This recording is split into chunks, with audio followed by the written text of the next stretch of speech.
BA part 1 के सभी विद्यार्थियों का आज की क्लास में स्वागत है। मैं डॉक्टर शिखा अग्रवाल, राजकीय महाविद्यालय सुजानगढ़।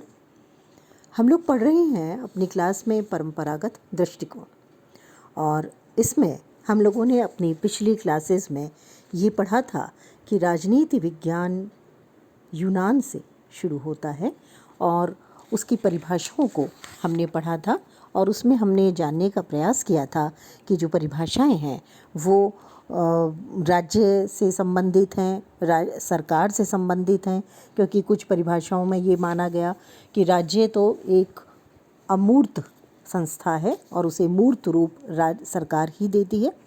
तो कुछ विचारकों ने इसे, जैसे पॉल जेनेट है, गिलक्राइस्ट है, उनका मानना था कि ये राज्य और सरकार दोनों का अध्ययन करता है।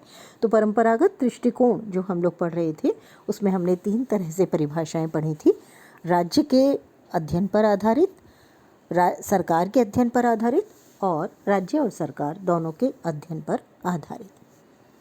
इसके बाद में हमने इसका क्षेत्र पढ़ा था, और उसमें हमने पढ़ा था कि राज्य के क्षेत्र को भी अलग अलग परिभाषाओं के माध्यम से परिभाषित किया गया। कुछ विचारक, जिसमें गार्नर आते हैं, उन्होंने राज्य की उत्पत्ति, उसकी प्रकृति, उसकी संस्थाओं के बारे में बात की। तो गुडनाव ने राज्य की इच्छा की क्रियान्विति और अभिव्यक्ति को महत्वपूर्ण माना। वहीं पर फ्रेडरिक पोलक जैसे विचारक सैद्धांतिक राजनीति और व्यवहारिक राजनीति के अध्ययन पर बल देते हैं। तो 1948 में यूनेस्को द्वारा आयोजित एक सम्मेलन में इसमें राजनीतिक सिद्धांत, राजनीतिक संस्थाएं, दल समूह और जनमत और अंतर्राष्ट्रीय संबंध जैसे विषयों को भी शामिल किया गया, यानी इसके क्षेत्र को विस्तृत किया गया। तो परंपरागत दृष्टिकोण से हम लोगों ने इसकी परिभाषाएं और क्षेत्र पढ़ लिए हैं, और हमने इसकी अध्ययन पद्धतियां पढ़ना शुरू किया। इसमें हमने अपनी पिछली क्लास में दार्शनिक पद्धति को पढ़ा था, जो निगमनात्मक पद्धति मानी जाती है। इसमें जो अध्ययन का तरीका है वो कल्पना और आदर्शों पर आधारित है। उस समय ठोस तथ्यों पर आधारित अध्ययन नहीं किया जाता था, और एक स्वयं में एक आदर्श स्थापित करके कल्पना के द्वारा परिणामों तक पहुंचा जाता था। प्लेटो की जो प्रसिद्ध पुस्तक है रिपब्लिक, वो इसी तरह की पुस्तक है, दार्शनिक पद्धति को प्रकट करती है। थॉमस मोर की जो रचना है यूटोपिया, वो भी दार्शनिक पद्धति का प्रयोग करती है। इसके प्रमुख विचारक हमने देखे थे Plato, Rousseau, Hegel, Thomas More, Green और पोसांके आदि। आज हम देखेंगे इसके आगे ऐतिहासिक पद्धति। ऐतिहासिक पद्धति वो पद्धति है जिसमें इतिहास को बहुत महत्वपूर्ण माना गया। इनके अनुसार इतिहास राजनीति विज्ञान की प्रयोगशाला है। राजनीतिक संस्थाओं, आदर्शों, सिद्धांतों और समस्याओं की जड़ें इतिहास के पन्नों में खोजी जा सकती है। यानी हमें अगर कोई भी अध्ययन करना है तो पहले उसका इतिहास जानना आवश्यक है। लास्की के अनुसार राजनीति विज्ञान का अध्ययन राज्यों के इतिहास में अनुभव के परिणाम को इकट्ठा करके लिखने का प्रयास ही होना चाहिए। यानी विभिन्न राज्यों के जो इतिहास है, उसके अनुभव और उसके परिणाम का जो स्वरूप है, उसी को हम ऐतिहासिक पद्धति कहते हैं। इसमें प्रमुख विचारक हैं मैकियावेली, बोंदा, मॉन्टेस्क्यू, बर्क आदि। इन लोगों ने जब अपने सिद्धांतों का निर्माण किया तो ऐतिहासिक पद्धति का प्रयोग किया। अगली पद्धति है तुलनात्मक पद्धति। तुलनात्मक पद्धति का सबसे पहले प्रयोग अरस्तू ने किया। अरस्तू की जो पुस्तक है पॉलिटिक्स, उस पुस्तक में 158 जो तात्कालिक यूनानी नगर राज्य थे, उनके संविधानों का तुलनात्मक अध्ययन करके उसके बाद में पॉलिटिक्स पुस्तक में बहुत सारे निष्कर्षों को दिया गया है, जिसमें सबसे प्रमुख है क्रांतियों के कारण, उनको रोकने के उपाय। इसमें उन्होंने विभिन्न राज्यों में अलग अलग प्रकार की शासन प्रणालियों में किन कारणों से क्रांति होती है, इसका तुलनात्मक अध्ययन किया, और उसका निराकरण भी उसमें उन्होंने दिया है। इस पद्धति के प्रयोग करने वालों का जो उद्देश्य है वो एक प्रकार की संस्थाओं का इतिहास में और वर्तमान समय में तुलना करके उनके बारे में नियमों और सिद्धांतों का निर्माण करना है। यानी जो संस्था इतिहास में थी और आज है, उनमें आपस में तुलना की जाए और उसके आधार पर नियम और सिद्धांत का निर्माण किया जाए। इतिहास में राज्यों के विभिन्न अंग, उनके विकास और पतन का उदाहरण मिलता है। तुलनात्मक अध्ययन से ये निष्कर्ष निकाल सकते हैं कि किन कारणों से ऐसा होता है। जो तर्कसंगत निष्कर्ष होंगे। प्रमुख इसमें विचारक आते हैं मॉन्टेस्क्यू, लॉर्ड ब्राइस, डी टॉकविली आदि। अगली पद्धति है अध्ययन की संवैधानिक या विधि पद्धति। इस पद्धति में राज्य के कानूनी आधार पर बल दिया जाता है। राज्य को एक कानूनी इकाई माना जाता है और उसका प्रमुख कार्य कानून बनाना और उसे क्रियान्वित करना माना गया। ये राजनीतिक संस्थाओं का अध्ययन संवैधानिक कानून के परिप्रेक्ष्य में करती है। तो इस तरह से कानून इस प्रकार की विधि के लिए सबसे इम्पोर्टेंट माने गए। इस पद्धति के समर्थकों में आते हैं विलोबी, डिग्विट आदि विचारक। कुल मिलाकर के जो परंपरावादी राजनीति विज्ञान की अध्ययन पद्धति है वो वर्णनात्मक है, अपरिष्कृत है, व्याख्यात्मक है, विश्लेषणात्मक कुछ भी नहीं है। ना तो वो व्याख्यात्मक है ना विश्लेषणात्मक है। ये विधि सम्मत औपचारिक संस्थाओं का वर्णन करती है। इसमें कहीं भी हमें तथ्यगत परक अध्ययन करने को नहीं मिलता और इसीलिए सामान्य तौर पर इस अध्ययन को गतिहीन या निश्चल माना जाता है। इसमें गत्यात्मक शक्तियों को समझने का प्रयास नहीं किया गया था। अब हम देखेंगे परंपरागत राजनीति विज्ञान की क्या विशेषताएं हैं। हमने जैसे शुरू से देखा कि परंपरागत राजनीति विज्ञान मानकात्मक है, यानी मूल्य पर आधारित है, कल्पनात्मक है। ये स्थिति मुख्य रूप से हमें प्लेटो की रचनाओं में देखने को मिलती है, हीगल की रचनाओं में देखने को मिलती है। रोमन विचारक सिसरो और मध्य युग में संत ऑगस्टाइन के चिंतन में स्पष्ट तौर पर ये बातें हमें देखने को मिलती हैं। जो प्रमुख इसके विचारक हैं वो हैं Rousseau, Kant, Hegel, T H. Green, Bosanquet, Laski, Oakeshott और लियो स्ट्रॉस आदि। इनमें हमें प्लेटो के विचारों की झलक देखने को मिलती है। प्लेटो ने पूर्णतः एक यूटोपियन राज्य की कल्पना की। सिसरो का दर्शन न्याय और प्राकृतिक कानून पर आधारित है।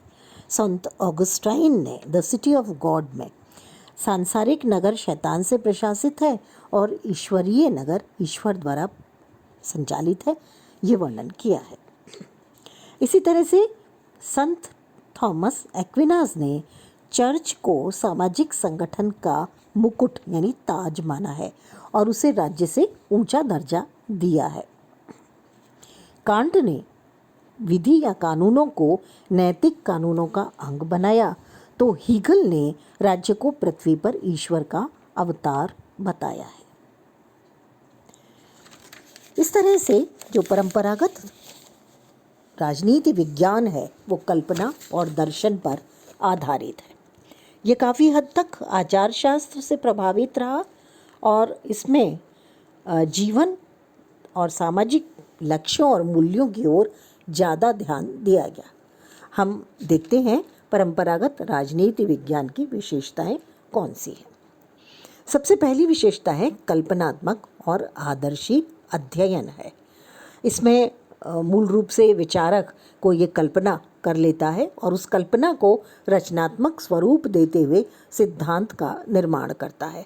जैसे हम प्लेटो के चिंतन में देखते हैं कि उन्होंने एक दार्शनिक राजा की कल्पना की और फिर उस कल्पना के आधार पर एक आदर्श राज्य की संरचना की और उसी के आधार पर आदर्श राज्य में कैसी शिक्षा होगी, कैसा राज्य व्यवस्था होगी, कौन लोग शासन को चलाएंगे, ये सब चीज़ें, या न्याय किसे कहेंगे, कानून होगा या नहीं होगा, इन सब की चर्चा उन्होंने उसके बाद की है।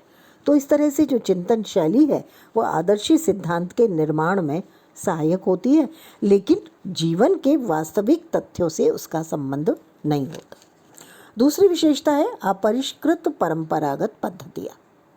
क्योंकि इसमें तथ्य एकत्रीकरण नहीं था, किसी प्रकार का सर्वेक्षण नहीं था, वैज्ञानिक पद्धति का इसमें प्रयोग नहीं था, इसमें ऐतिहासिक, विश्लेषणात्मक, आदर्शात्मक, उपदेशात्मक, वर्णनात्मक, परिभाषात्मक पद्धति को काम में लिया गया था और उसी के आधार पर जो प्रमुख विषय सामग्री थी उसमें राज्य, कानून, प्रभु, सत्ता, अधिकार और न्याय जैसी परिकल्पना ही मुख्य रूप से अध्ययन का विषय हुआ करती थी।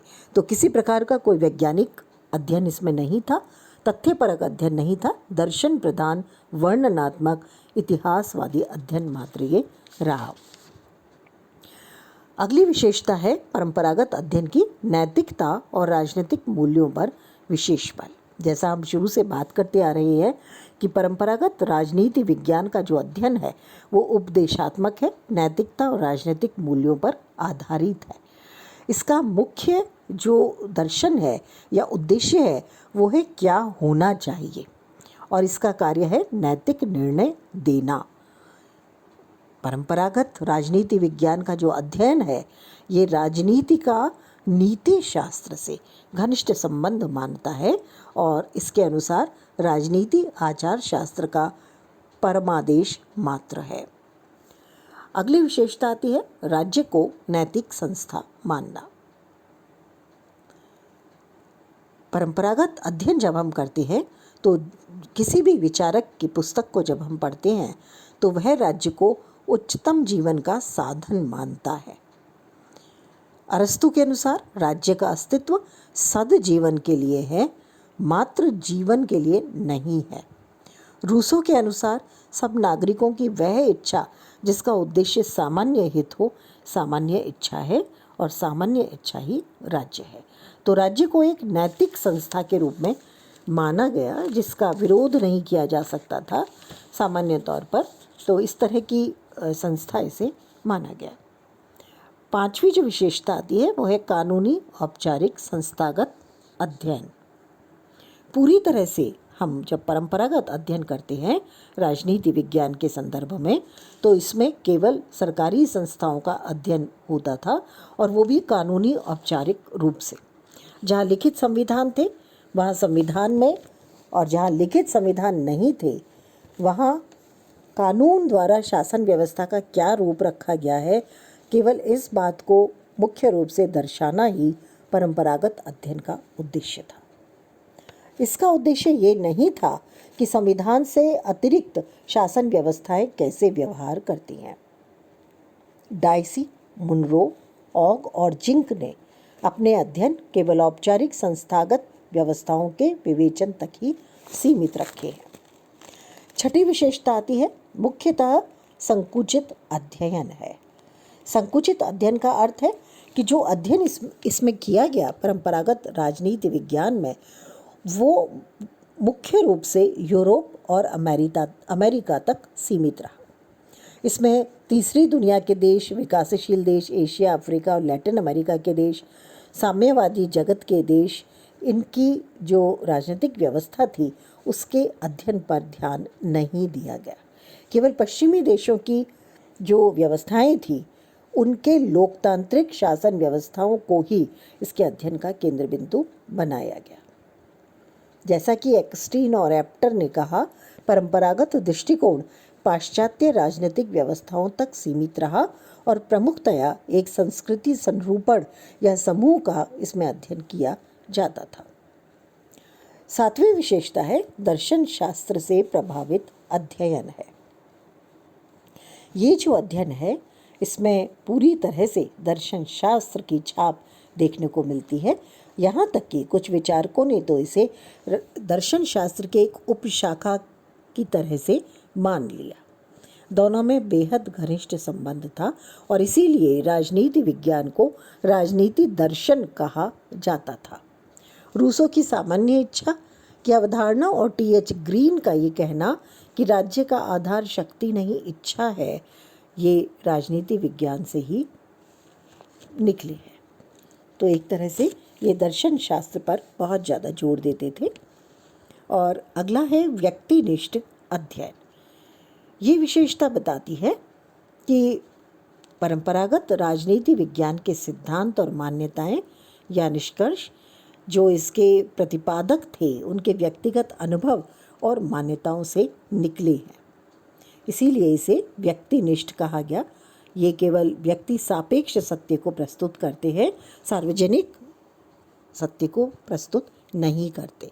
जैसे हम देखें, सामाजिक समझौते का उदाहरण लेते हैं तो हॉब्स, लॉक और रूसो तीनों ने जो मानव स्वभाव पर का वर्णन किया है वो उन्होंने अपनी व्यक्तिगत मान्यताओं के आधार पर किया है और उसी के आधार पर उन्होंने प्राकृतिक अवस्था और उसके बाद समझौते की स्थिति को दिया है। तो ये पूरी तरह से तथ्यों की उपेक्षा करता है। इस तरह से कुल मिलाकर के जो परंपरागत राजनीति विज्ञान है वो कल्पना और आदर्श पर आधारित है, औपचारिक कानूनी संस्थागत अध्ययन करता है, मूल्यों पर आधारित अध्ययन इसे कहा जा सकता है। लेकिन उस समय इसमें वैज्ञानिक अध्ययन शुरू नहीं हुआ था।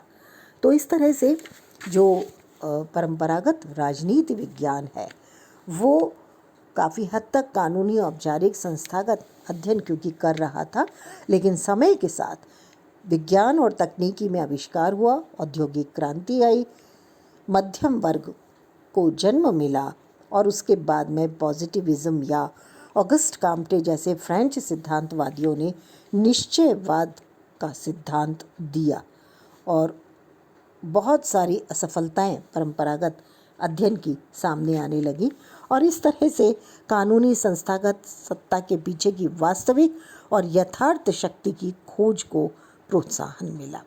और इसी के साथ हमने देखा कि एक नई दिशा में राजनीति विज्ञान का अध्ययन आगे बढ़ने लगा, जिसे हम आधुनिकतावाद कहते हैं या आधुनिक दृष्टिकोण कहते हैं, जिसमें सिर्फ कानूनी औपचारिक ढांचे के स्थान पर तथ्यपरक व्यक्ति के व्यवहार पर आधारित अध्ययन को महत्व दिया जाने लगा।